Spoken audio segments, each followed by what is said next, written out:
in rare occasions, the innovation is so strong that you start with the innovation and you get inspired by it. And then you look at the world around you and you say, okay, my daily activities, how can this be impacted by this innovation? And I think those moments are rare, but I think this is one of those paradigms. This is AI First with Adam and Andy, the show that takes you straight to the front lines of AI innovation in business. I'm Andy Sack, and alongside my co-host, Adam Brotman. Each episode, we bring you candid conversations with the business leaders transforming their businesses with AI. No fluff, just real talk and actionable use cases and insights for you.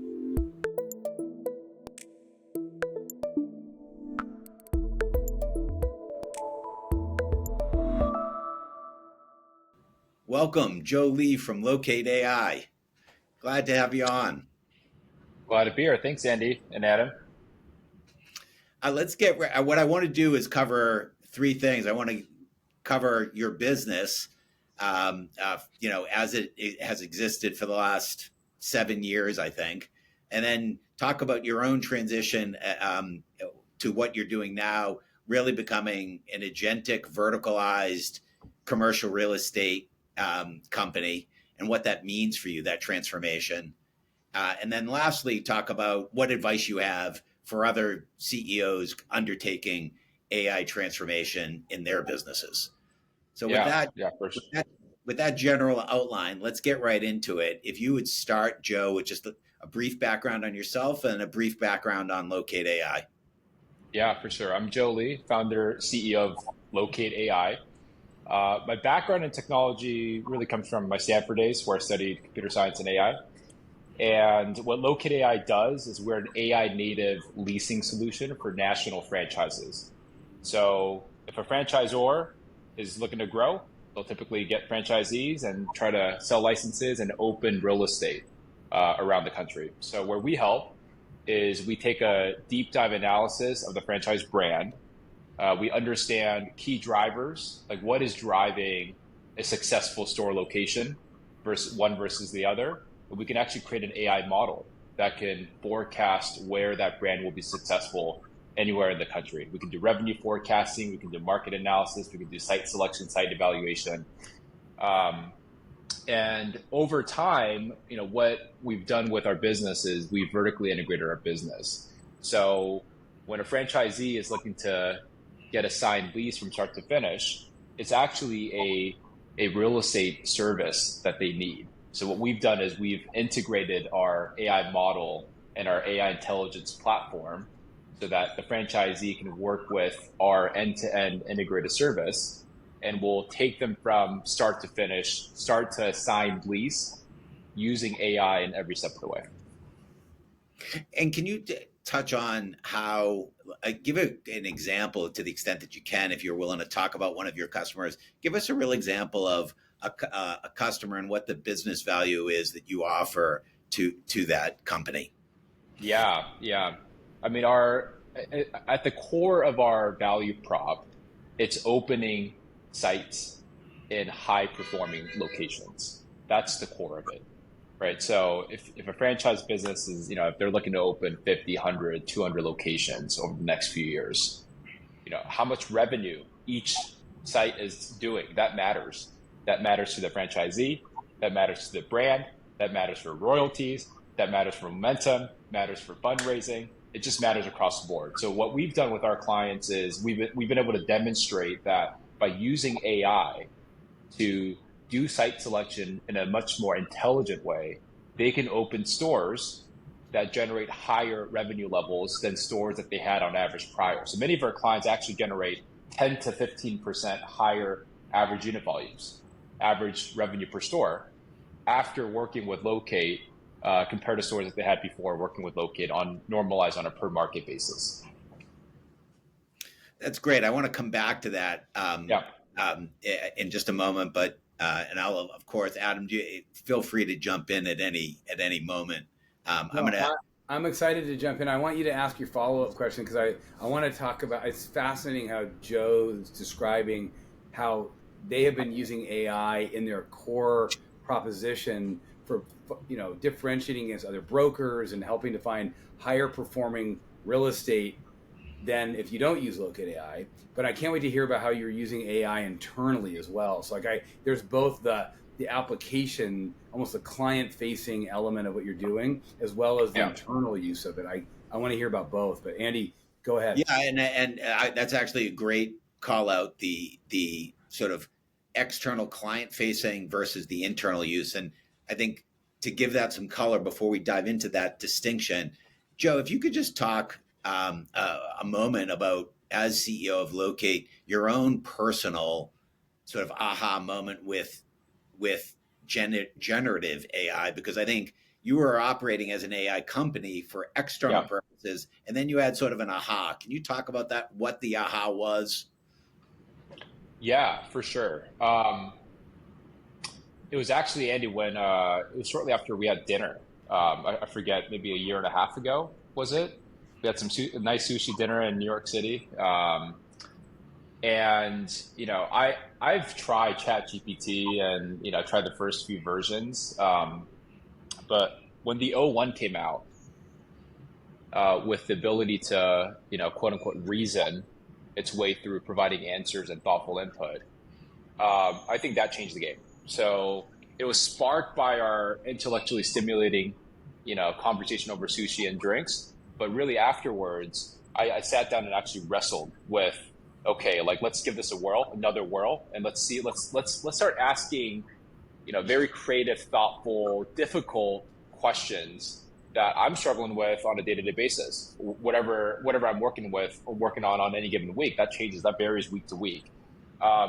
So, that was a moment, and, without a doubt, like the first few projects I used O1 for, it performed tasks that would normally take me a couple weeks. It would do it in like 15 seconds, right? And I needed that personal, I used to do this myself, and now this thing just did it in 15 seconds. Just like I needed to juxtapose those two things side by side for me to actually, emotionally feel the impact that generative AI is having on the world, and also what I could leverage it for.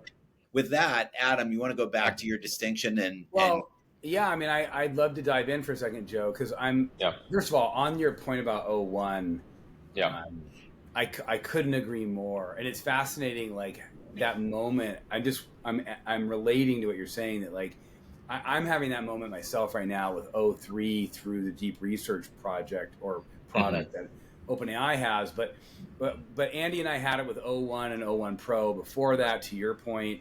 And it's sort of interesting because you sort of need to, as you said it, juxtapose what you thought the AI was capable of with what it is capable of. And it's hard to do until you actually just try a lot of different experiments. And there's no benchmark or test or whatever that's going to do that for you. But I have a question for you along the same lines, because you're in a really interesting situation. Unlike most of our pod guests, you're a computer science Stanford entrepreneur that started and founded a AI company, but you were using what I'd almost call old-fashioned AI. You were using predictive models and other models and machine learning before neural network based Gen AI was something that you were playing around with. I think, keep me honest, if that's not true, let me know, because my question for you is, have you actually gone back, and I'm curious, and taken some of the stuff that you guys have built models for your core customer or client facing stuff and tried to see if Gen AI can do it as well, or even try to do it, or is that am I touching on a third rail? And if I am, I apologize. No, it's okay. I'll share with you how the framework that we're using to think about it. So I think you call it old-fashioned AI. So the previously machine learning models, what they were really good at was picking up on patterns, right, and being able to understand patterns in a way that we humanly cannot by looking at Excel spreadsheets, or just we don't have the capacity in our heads, right? And what that led to was a surge of intelligence and predictability that we didn't have prior to machine learning. And machine learning is, it's decades old, but like really the modern machine learning, that people started really picking up on since 2010. I think with this generative AI, we're looking at it slightly differently. We're looking at it more from an automation lens, right? So there's really two pillars within Locate that we're focused on. So one is intelligence. It's still the core, machine learning models that we're surveying petabytes of data, and it's picking up on patterns. And it's still really good at that. And it's really good at regression thinking, like predicting how much revenue a store can generate. It's still really good at that.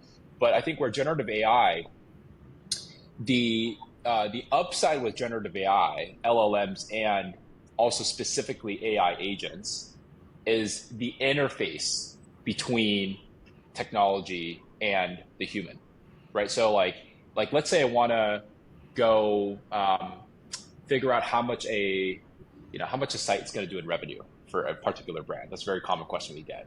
Right. How do you actually do that? How do you actually do that for a client? Well, you run the report, you get a number, but you can't just tell them the number. You can't just be like, hey dude, this is going to do $2 million a year on the site. You want to sign a lease? Like, you can't do that. You got to have supporting evidence. You got to have data. You got to tell a story, right? You got to build reports. You got to modify the reports. You got to have pictures. You got to have maps. You got to tell a visual story that's analytical, but also like it strikes the emotional chord. So like you can imagine the entire workflow that is generated there just to get to a revenue forecast number, right? How good is this site? So for us, the way that we think about LLMs is that the entire workflow process and the ability to sift through that is where we're applying generative AI, LLMs, AI agents to actually go automate the entire workflow. But the intelligence, the old-fashioned AI that you mentioned, is still just as powerful, and it's getting even smarter by the week. I get it. So in other words, one of the ways you've been thinking about this, as someone who's been in the AI world even before the generative AI, is that before generative AI, it was and still is very good at a particular vertical thing that you've trained it and taught it how to do machine learning on and understand the patterns and that's working well. But then you have to surround that with a bunch of like knowledge work that's not super scalable, that's kind of manual, that's not even your secret sauce, but is important to provide the context for it. And that's all work that you're like, wait a minute, these neural network LLMs, they could automate that for us. And so there's like, you're blending sort of like specialty native machine learning, old-fashioned AI, as I called it, and then you're like surrounding that potentially with like agentic or like automated workflows that a Gen AI can do, because it's more general. It can like do what a human does in a lot of ways. Is that versus like a human's not going to be able to do the vertical hardcore AI part, but a human might be able to like present it and place it in a certain way. But you're like, wait, I could actually automate that part of it with LLMs. Joe, would you talk now for a moment, as opposed to the old-fashioned AI, talk for a moment about your vision for what you're doing at Locate going forward and the move to an agentic commercial real estate brokerage? Yeah, super interesting. So ultimately, the value prop that we provide our clients is getting a signed lease at the best location, right? So we are a licensed brokerage. We have real estate agents that are on staff at Locate. They're out representing clients. And there's a very extensive workflow if you're a commercial real estate agent. And, from prospecting clients to scheduling meetings to going back and forth, following up on rescheduling meetings, to doing the initial site search, to pulling reports, to inputting information, uploading sites that we're going to go tour, creating the tour books, modifying the tour books. Like if you look at the workflow of what a real estate agent does today, we're in the process of mapping this out, and this is actually an ongoing exercise. It's dynamic, but we expect 80 to 90% of what a real estate agent does today will eventually be automated by AI agents, if you just break down and piecemeal the specific tasks. Now, of course, you're not going to displace the agent altogether, the real estate agent altogether. You still need a human touch to get a deal done. Sometimes there's difficult negotiations where you need to pick up the phone and talk to the landlord, and maybe you need to meet him in person and say, okay, like let's get these deal points hammered home, right? And that's difficult to do via AI agents, maybe in the future, but I don't think we're there today. Or if the client gets upset and they want to just vent, they are like, Andy, if I want to vent to you, I want to see you on a Zoom call and I want to give it to you, those are just kind of, simple examples, but the real estate agent is still going to be critical to the actual success of getting a deal done. The question is, what is their role going to be over time? And how is their role going to change over time? How is the persona of the real estate agent going to change over time? What's the interaction between the real estate agent and the AI agents, and how is that going to change over time? Like these are the questions that we're struggling and really wrestling with today. Yeah.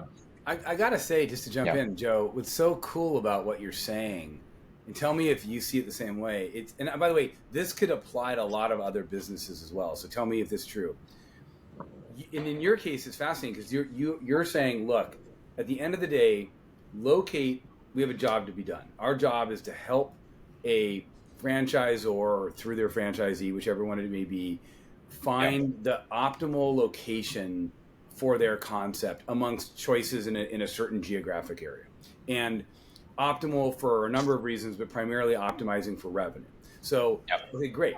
So you're clear, like what your job to be done is, and you bring two major things to the table: a model that like runs and finds patterns and is the old-fashioned, as I'm calling it, tongue-in-cheek, and you've also got an agent that has to provide the human touch around understanding what the client needs, being there to answer their questions and be empathetic, to finalize negotiations. So there's unique things that this technology, old-fashioned AI, and the human can do. But surrounding both of those things you've just described on this episode are a bunch of things that are not unique to either the technology or the human necessarily. They're like things that need to be done, but they're not like the magic of either the technology you guys originally developed plus this person that's the agent. And so you can surround those two pillars with a bunch of automation and smarter decisions and content production and a bunch of administrative stuff. And many of the times, that's not the highest and best use of either the technology or the person. So it's fascinating to hear, like when you describe it, you're like, oh, it's this real augmentation that like really allows you, your technology, and the humans that work with you, the agents, to like frankly be way more productive, because they're not being bottlenecked or slowed down by a bunch of administrative stuff that either takes time or you don't have the resources for or whatever. And in the end, you end up getting theoretically a much more efficient operation that either allows you to pass those cost savings on to your clients and or make more EBITDA for your firm. Yeah.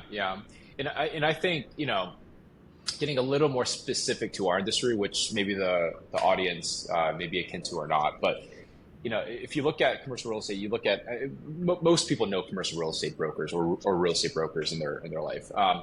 The top producers, eventually what they'll do is they'll have junior agents under them, right, to do the menial tasks, the repetitive tasks, like scheduling or pulling reports or do an initial like data entry, whatever, right? In the beginning, all brokers will do A to Z, but eventually they'll compartmentalize their work. And then they'll say, okay, like I'm going to be external facing. I'm going to do the human things, the way that we've been talking about. And the agentifiable things, I'm going to pass to and they don't know that wasn't part of their language, right? But that's what they were essentially doing, right? With the junior agents. So over time, like an interesting question that comes up when I sit at some of these conversations and talks with other leaders in commercial real estate, and they're thinking about implementing AI and LLMs. It's like, what's going to happen to the rising junior real estate agents, right? Like that's an interesting question, right? It's an interesting question. I've heard that same question from law firms and accounting firms. Engineers. I'm an engineer by trade, Yeah. right? Like it's not like when I graduated from Stanford with a CS degree, like yeah, it's a great time to be a 22-year-old software engineer, right? Anywhere in the U.S. But now it's like when I talk to my other founder friends who are hiring engineers, like they're not looking for junior talent. They're looking for you know minimum 5 to 7 years of experience that could harness just faster coding, like more scalable coding using LLMs. Right. And it's like almost putting like downward pressure, right, on these junior guys. And I think it's kind of funny. We're going to see something similar with in the commercial real estate, right? So that's part of our challenge, because we also do want to keep encouraging the younger folks to join, and we want to empower them, right? So maybe it's a tool for them to scale up their careers faster, right? Maybe they can also apply the tools and level up in ways that the senior producers took years to do. Maybe they can do it in months. So there are silver linings that you can find there, but it is an interesting dynamic that's at play in commercial real estate, but probably across all industries. Joe, I'm going to take the conversation in this slightly different direction, which is you were old-fashioned AI. You're now old-fashioned AI. I love that. Yeah. You're now a verticalized agentic AI commercial real estate company. What advice do you have for either your CEOs of some of the franchises that you're? Yeah. What advice do you have for them about embarking on an AI transformation journey? You got to be excited about it. Like the executives, the leaders got to be excited about it. Like they need to preach it. In practical business terms, what had you go, oh, this is an unlock for Locate? I think here's the way I would answer that. I think a lot of the times when you work on business problems, you start with a business problem, right? You're like, hey, we need to increase profit margin. And then you work backwards from there. And then you're like, okay, then how do we apply the tech? Or even like when you're trying to figure out, when you're starting a venture, you're like, you start with a customer pain point and you work backwards from there, right? And you say, okay, how do we create a solution to address the pain point? I think in rare occasions, the innovation is so strong that you start with the innovation and you get inspired by it. And then you look at the world around you and you say, okay, my daily activities, how can this be impacted by this innovation? And I think those moments are rare, but I think this is one of those paradigms where that's well said. Well said, Joe. Yeah. I'm conscious of time. I think we covered the main points, which was you gave a brief background on Locate and old-fashioned AI. You talked about how you're transitioning to becoming an agentic commercial real estate company, and you gave some advice to CEOs. I'm sort of curious, Adam, what's your takeaway from this conversation with Joe? I'm going to say something a little bit maybe unexpected or tangential, but my takeaway is what's so interesting and unique about Joe, and all kidding aside about old-fashioned AI versus Gen AI, like in all reality, Joe's our first guest that I think we've ever had on this pod, and maybe one of the only people that we've talked to of late, Andy, who was already working with AI prior to neural network Gen AI coming along. And what's interesting is Joe's job to be done. Joe, you said, start with a business problem. We had another guest on that said, start with the business problem, figure out the data. Like this is, there was a kind of a 1, 2, 3, like what's your business problem? What's the data related to it? What's the output? Use AI to help you solve that. Ultimately, it's making better decisions faster. Now, what's fascinating about this conversation with Joe, Andy, is that Joe was already using AI to help his clients make better decisions faster about locations, right? But the difference is it wasn't democratized. It was like they had to work really hard at building sophisticated, specific pattern recognizing models.